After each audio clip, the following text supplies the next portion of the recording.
Madalas nyo ba ang kausapin ang inyong baby sa loob ng inyong tiyan? O hindi nyo ito kinakausap dahil sa tingin ninyo ay hindi rin naman niya kayo naririnig? Hi, Nurse Yeza here, ang inyong nurse na gabay sa inyong pagbubuntis at pag-aalaga kay baby. Alam ko pong medyo tiring at stressful po ang inyong early weeks of pregnancy. Kaya siguro may mga times na hindi nyo na nakakausap si baby sa loob ng inyong tiyan. Lalong-lalo na po kung kayo ay working mom at palaging pagod sa trabaho. Ngunit alam nyo ba mga sisi that having a regular conversation with your baby in the womb help them improves their life? Yes mga sisi, dahil ang pagkausap ninyo kay baby, kahit nasa loob pa lamang sila ng inyong sinapupunan, ay meron pong mga benefits. By the way, kailan nga ba nakakarinig si baby sa inyong sinapupunan? Sa inyong 18 weeks of pregnancy mga sisi, ang inyong baby's ear is well developed to start detecting noises. At sa pagsapit ng inyong 27 to 30 weeks of pregnancy, your baby can turn their heads or otherwise respond to sounds that they hear outside the womb. Ito ay isang magandang time mga sisi na kausapin niyo po ang inyong mga baby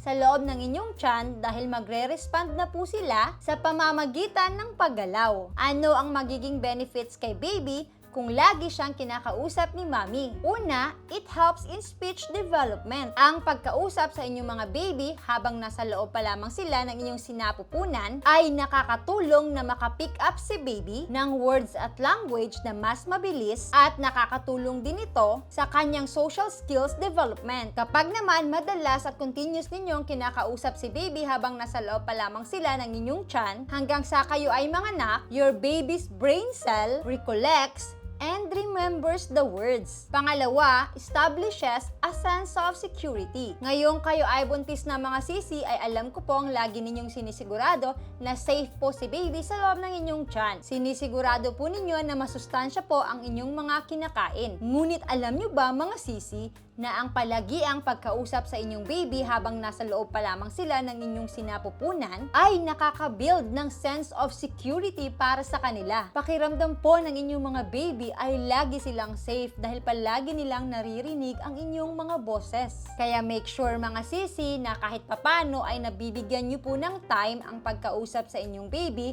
habang nasa loob pa lamang sila ng inyong sinapupunan para lagi nilang maramdaman na andyan kayo lagi para sa kanila. Pangatlong benefits ay it helps in auditory stimulation. Ang auditory senses ng inyong mga babies ay starting to take shape as early as 14 weeks. Kaya ini-encourage po kayo ng inyong mga doktor mga sisi na kausapin niyo po lagi ang inyong mga baby sa inyong tiyan. Maganda din kasi itong maging bonding ninyong mag-ina. Talking to your baby bump helps in auditory stimulation and build neuron connections in the brain that is responsible for hearing. Pang-apat na benefits, it helps in brain stimulation. Maaari nyo din pong i-encourage ang inyong mga mister, mga sisi, na lagi din pong kausapin si baby sa loob ng inyong tiyan para syempre ma-recognize din ni baby ang boses ni daddy. Ang pakikipag-usap sa inyong mga baby in early days helps your baby to differentiate sounds and voices of the parents. At dahil nga magkaiba ang intonation ng boses ni mommy at daddy, mas matutulungan nito ang brain development ni baby.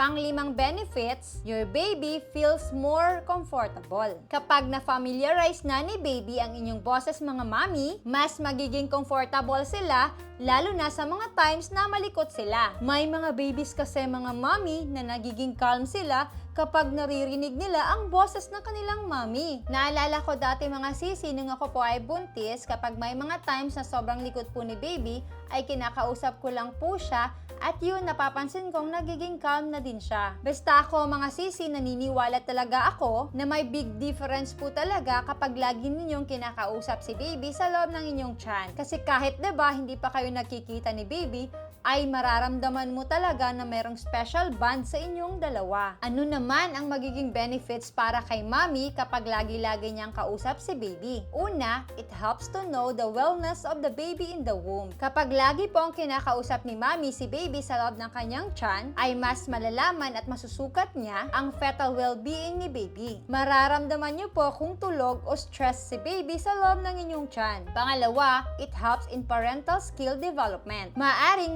magsimula na ang inyong parental skills kapag lagi nyong kinakausap si baby kahit nasa loob pa lamang sila ng inyong sinapupunan. Pangatlo ay it helps resolve marital issues. May mga times kasi minsan mga sisidaba na nag-aaway kayo ni mister, ngunit sanay kayong sabay ninyong kinakausap si baby bago kayo matulog, ay may chance din na magkakabati din kayo. Syempre, 'di ba, ayaw naman ninyong ma-feel ni baby na nag-aaway ang kanyang mga mommy at daddy. Mga tips para magkaroon ng bonding si mommy at si baby habang nasa loob ng tiyan ni mommy. Una, kausapin o kantahan niyo si baby araw-araw. Pangalawa, maaari niyong hawakan ng inyong mga baby bump habang kausap si baby. Pangatlo, mag-respond sa kick o galaw ni baby sa pamamagitan ng pag-touch ng parte kung saan sila sumisipa. Pang-apat, play a music to your baby, lalo na sa mga relaxing music. Pang-lima, have an ultrasound. Habang nakikita ninyo si baby sa inyong ultrasound, ay mararamdaman mo ang koneksyon ninyong dalawa. Lastly, mga sisi, mahalaga po talaga na lagi-lagi ninyong kinakausap ni Mr. si baby sa loob ng inyong tiyan dahil nakakapagbigay ito sa kanila ng sense of security at mas mararamdaman nilang andyan kayo lagi para sa kanya. Reminder din po sa mga sisi nating buntis na kailangan nyo din pong alagaan ang inyong mga sarili ngayong kayo ay buntis. Dahil usually,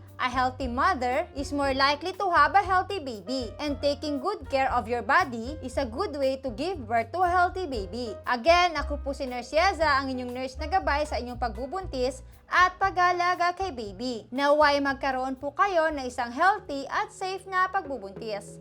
God bless!